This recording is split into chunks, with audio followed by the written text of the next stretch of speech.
Dans les dernières années du XVe siècle, les marins portugais commencent à s'aventurer dans l'océan oriental. Les habitants de Sofala du Zenj révèlent à João Pires de Covilhão l'existence d'un archipel, les îles de la Lune, au milieu du canal de Mozambique. Certains marins portugais le reconnaissent, et d'autres, conduits par Pedro Álvares Cabral, tentent, au début du XVIe siècle, d'y fonder des établissements. La domination portugaise aux Comores a dû être très brève et limitée à la Grande Comore et peut-être à Moïli. De plus, les chefs locaux ne l'auraient pas reconnue, et elle ne semble même pas avoir laissé de traces dans les archives de Lisbonne. Mais les traditions locales rapportent qu'elle aurait entraîné des déplacements de population. Des familles aristocratiques auraient quitté la Grande Comore pour s'établir à Mayotte. Cette présence a laissé des traces, avec d'assez nombreux tombeaux chrétiens sur les rives orientales de la Grande Comore, la caractéristique physique de certains insulaires et une notable influence dans l'architecture locale. Ils ont fait du prosélytisme religieux, notamment à Moélie. Balthazar Lobo de Sousa rapporte que, quelques années avant son passage à la Grande Comore, en 1557, un marchand portugais a envisagé de fonder un établissement agricole et commercial dans l'île de Moélie. Il en aurait obtenu licence de Don Sébastien, mais le projet ne vit pas le jour. Les efforts religieux des Portugais n'ont pas été couronnés de succès, mais l'influence économique de ces Européens allait perdurer pendant près de 2 siècles. Le portugais allait demeurer, pendant toute la période de 2 siècles, la langue des transactions commerciales avec les Européens. Des Indiens arabisés avaient piloté les Portugais sur les routes de l'océan Indien. À leur tour, ils servirent de pilotes à leurs associés français. La barque de Honfleur, Marie de Bon Secours, était partie pour le Brésil, mais elle traversa l'océan Indien de part en part. Ce navire se trouvait à Quiloa en novembre 1527. Probablement, son capitaine eut-il connaissance des Comores. Peut-être y relâcha-t-il. Jean Martin poursuit d'autres marins normands, des Diepois surtout, souvent guidés ou conseillés par le navigateur portugais Jean-Alphonse Frontenault, le fameux Jean-Alphonse de Saintonge, franchirent à leur tour le cap des Aiguilles. Tel fut le cas des frères Parmentier, dont l'un du moins, Jean, l'aîné, a inspiré au poète un quatrain demeuré connu. Du chef de Co, provis de Nacillon, un cosmographe expert en la marine, emprunte, route et navigation de Calicut pour y trouver l'or en mine. En 1529, les frères Parmentier mouillèrent à Anjouan. Ils en ont laissé une description sommaire.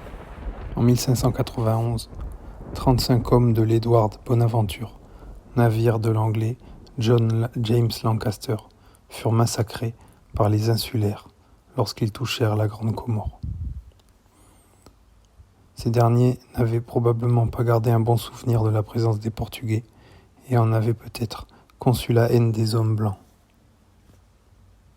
Ou alors, ils étaient demeurés alliés des anciens occupants et avaient cru de bonne guerre de mettre à mort des marins d'une autre nation.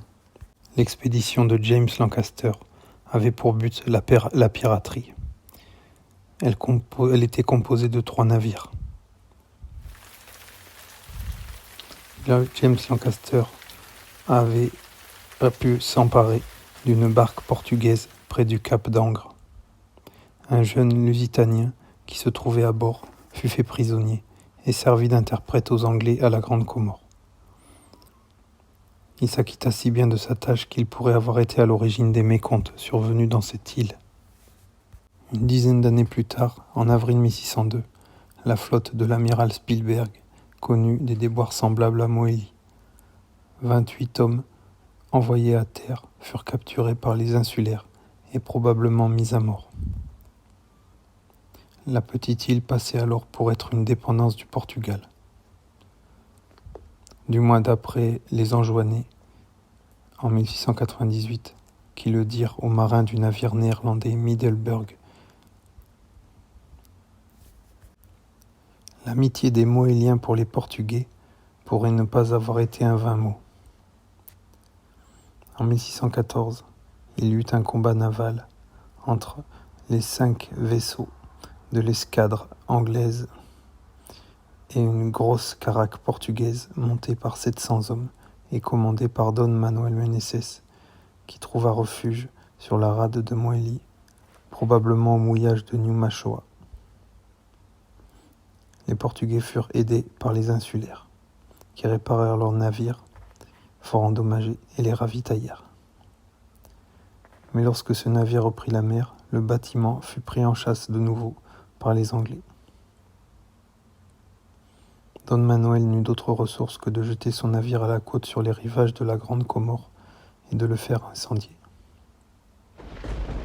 Les grands Comoriens se seraient montrés très malveillants et les aurait dépouillés de ceux qu'ils avaient pu sauver. Les survivants ont sûrement quitté l'île à bord de 2 voiliers arabes. Les rivaux des Anglais, les Néerlandais, envoyèrent à partir de 1595 une 60aine de vaisseaux en mer des Indes, et les relâches aux Comores se multiplièrent. Le XVIIe siècle fut caractérisé par l'apparition et le développement des compagnies commerciales. Les navigations devinrent plus régulières et les marins se préoccupèrent davantage des ressources de l'archipel. Certains nous en ont laissé des descriptions assez intéressantes. Le général Augustin de Beaulieu, en juin 1620, affirme avoir passé un traité de commerce avec le chef de l'île Comore, ou le roi des îles Comores, peut-être le sultan d'Anjouan. Mais cela reste douteux, et le traité semble n'avoir été suivi d'aucun effet.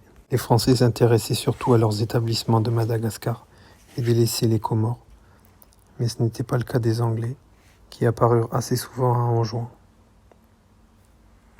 En 1746, plusieurs agents d'une compagnie commerciale de Londres séjournèrent à Moutsamoudou. Certains se comportèrent assez mal, ce qui mécontenta la reine de Domoni. Au début du XVIIIe siècle, le père Tachard séjourna plusieurs mois à Anjouan. Ses compagnons et lui-même guérirent des fièvres et du scorbut qui les menaçaient. Ils furent fort bien traités par les autochtones qui les nourrirent. Ils apprécièrent particulièrement le lait de coco. Ils eurent aussi à recueillir, lors d'une escale fortuite à la Grande Comore, 2 Anglais survivants d'un naufrage à Mayotte. Le naufrage avait eu lieu 2 ans plus tôt.